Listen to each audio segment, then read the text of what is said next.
Bismillahirrahmanirrahim. Assalamualaikum warahmatullahi wabarakatuh. Perkenalkan, nama saya Rahmisari dari kelas 30B.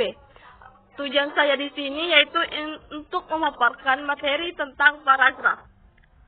Pertama, pembagian paragraf dan kesatuan kalimat dalam paragraf.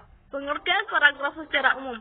Paragraf adalah suatu rangkaian kalimat yang memiliki gagasan utama. Paragraf berdasarkan bentuknya telah dibedakan menjadi 3 jenis, yakni paragraf deduktif, induktif, dan campuran. Sementara itu, menurut tujuannya, paragraf dibedakan menjadi 5 jenis, yaitu paragraf narasi, argumentasi, eksposisi, deskripsi, dan persuasi.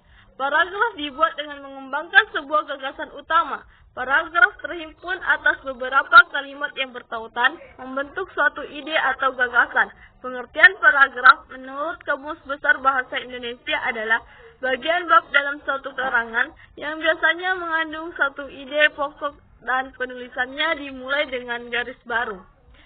Pembagian paragraf. Pembagian paragraf berdasarkan bentuknya ada 3. Yang pertama, paragraf deduktif. Paragraf deduktif adalah suatu paragraf yang kalimat utamanya terletak di awal paragraf. Dalam paragraf ini diawali dengan kalimat utama yang menceritakan sesuatu yang bersifat umum, baru kemudian menceritakan hal-hal yang bersifat khusus. Contohnya, satu-satunya bidang pembangunan yang tidak mengalami imbas krisis ekonomi di sektor-sektor di bidang pertanian, misalnya perikanan, masih cukup meningkat mengesankan, yaitu 6,65%. Demikian pula perkebunan yang meningkat 6,45%. Walaupun terkena kebakaran sepanjang tahun, sektor-sektor kehutanan masih tumbuh 2,95%.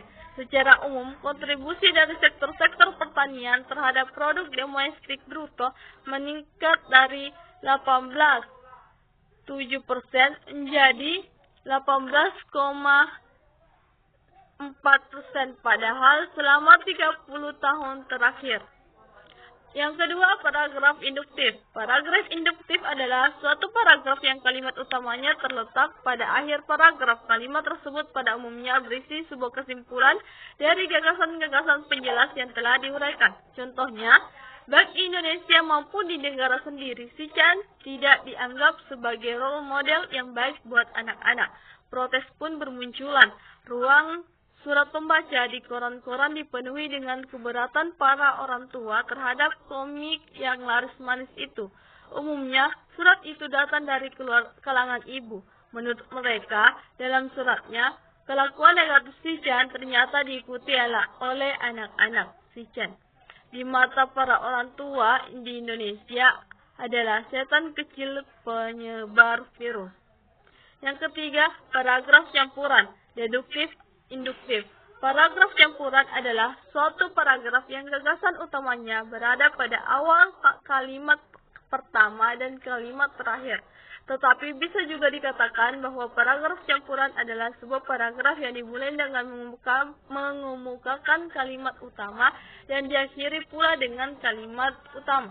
Contoh, dalam kehidupan sehari-hari manusia tidak dapat dilepaskan dari komunikasi. Kegiatan apapun yang dilakukan manusia pasti menggunakan sarana komunikasi, baik sarana komunikasi yang sederhana maupun modern.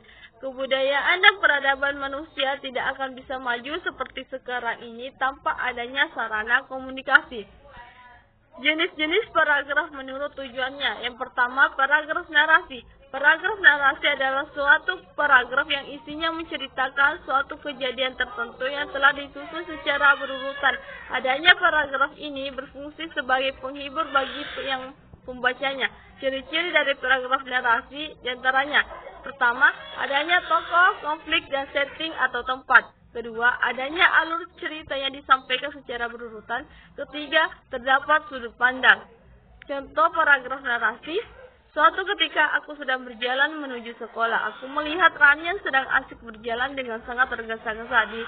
Dia terlihat seperti dikejar oleh sesuatu, padahal ketika itu jam masih menunjukkan waktu pukul 7 tepat. Tersebut, aku merasa sangat penasaran, maka aku pun mengikuti Rani dari belakang. Namun, aku sangat terkejut karena Rani tidak menuju ke sekolah. Aku curiga dengan sikapnya yang berbeda. Kemudian aku memanggilnya dan benar saja, Wajah Rani terlihat gugup dan ketakutan. Ternyata dia ingin membolos sekolah, namun untung saja aku mengetahui rencana buruknya sehingga dia pun membatalkan niatnya itu. Yang kedua, paragraf argumentasi. Paragraf argumentasi adalah suatu paragraf yang isinya berupa pendapat atau opini yang telah disampaikan oleh penulisnya. Paragraf ini memiliki tujuan untuk membedakan pandangan terhadap suatu permasalahan kepada pembaca. Ciri-ciri paragraf argumentasi itu paragraf ini berisi tulisan ilmiah, menyertakan argumentasi atau alasan-alasan yang kuat berupa data ataupun fakta supaya pembaca percaya. Terdapat kesimpulan pada akhir paragraf. Kesimpulan tersebut sebagai penguat dari pendapat-pendapat yang telah dijelaskan. Contoh paragraf argumentasi. Setelah lulus dari SMA, langkah selanjutnya adalah menuju jenjang berikutnya, yakni dunia perkuliahan. Di sana, nanti Anda akan dihadapkan pada banyak pilihan, yaitu jurusan atau konsentrasi studi. Namun, dalam memilih jurusan dalam perkuliahan bukan sesuatu yang mudah. Tidak seperti yang telah Anda bayangkan sebelumnya, perlu adanya beberapa pertimbangan supaya Anda tidak salah dalam memilih jurusan tersebut. Dalam memilih jurusan, tentu harus sesuai dengan minat dan bakat, karena apabila salah dalam mengambil jurusan, maka kehidupan di dalam kampus akan terasa sulit. Selain itu, pilihlah jurusan yang memiliki prospek yang cemerlang untuk kedepannya. Jika Anda memilih jurusan yang memiliki prospek bagus, maka Anda tidak akan kesulitan mencari pekerjaan setelah lulus nanti. Oleh karena itulah, sebelum Anda memilih jurusan, pertimbangkan dengan sangat matang supaya tidak salah dalam memilih. Yang selanjutnya itu paragraf eksposisi. Paragraf eksposisi adalah sebuah paragraf yang berisi tentang informasi-informasi yang berupa pengetahuan atau berita. Paragraf eksposisi ini bertujuan untuk memberikan informasi yang sangat jelas kepada pembacanya. Adapun ciri-ciri dari paragraf ini, yang pertama, paragraf yang memuat karya ilmiah. Yang kedua, mempunyai tujuan sebagai pemberi informasi. Yang ketiga, tulisan yang ada dalam paragraf ini merupakan peristiwa fakta atau hasil dari sebuah penelitian.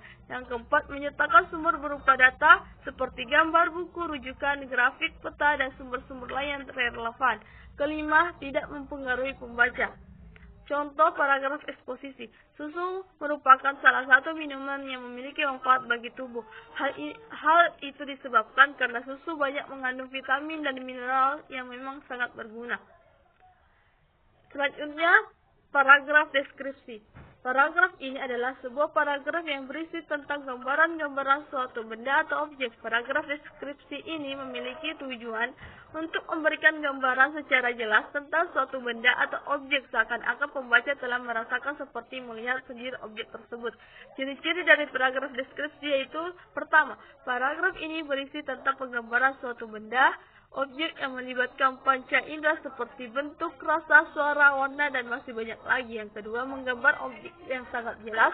Dan yang ketiga, banyak ditemukan kata-kata seperti tinggi, rendah, kecil, besar, dan lain sebagainya.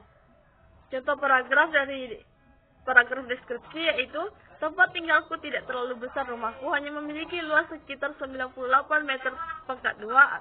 Dengan luas seperti itu, aku hanya memiliki 3 kamar tidur, 1 kamar mandi, ruang tamu, keluarga, dan dapur. Paragraf selanjutnya itu paragraf persuasi. Paragraf persuasi adalah paragraf yang berisi tentang ajakan atau himbauan yang telah ditujukan kepada para pembaca. Paragraf ini memiliki tujuan sebagai pengaruh bagi pembacanya supaya mempercayai atau terpengaruh dengan apa yang telah disampaikan dari penulis. Ciri-ciri dari paragraf ini, yang pertama, menggunakan bahasa yang menarik untuk mempengaruhi pembaca. Yang kedua, menggunakan kata-kata ajakan. Dan yang ketiga, memiliki fakta-fakta yang mendukung supaya pembaca terpengaruh dengan apa yang telah disampaikan. Contoh paragraf persuasi.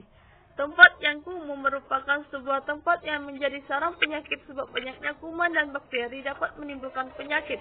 Oleh karena itulah, mari kita jaga kebersihan supaya terhindar dari penyakit yang mematikan. Nah, itulah tadi pembahasan tentang pengertian dari jenis-jenis paragraf. Semoga ulasan yang sedikit ini dapat bermanfaat. Kesatuan kalimat dalam paragraf. Kesatuan alinea, yang dimaksud dengan kesatuan ialah bahwa alinea tersebut harus memperhatikan dengan jelas suatu maksud atau sebuah tema tertentu.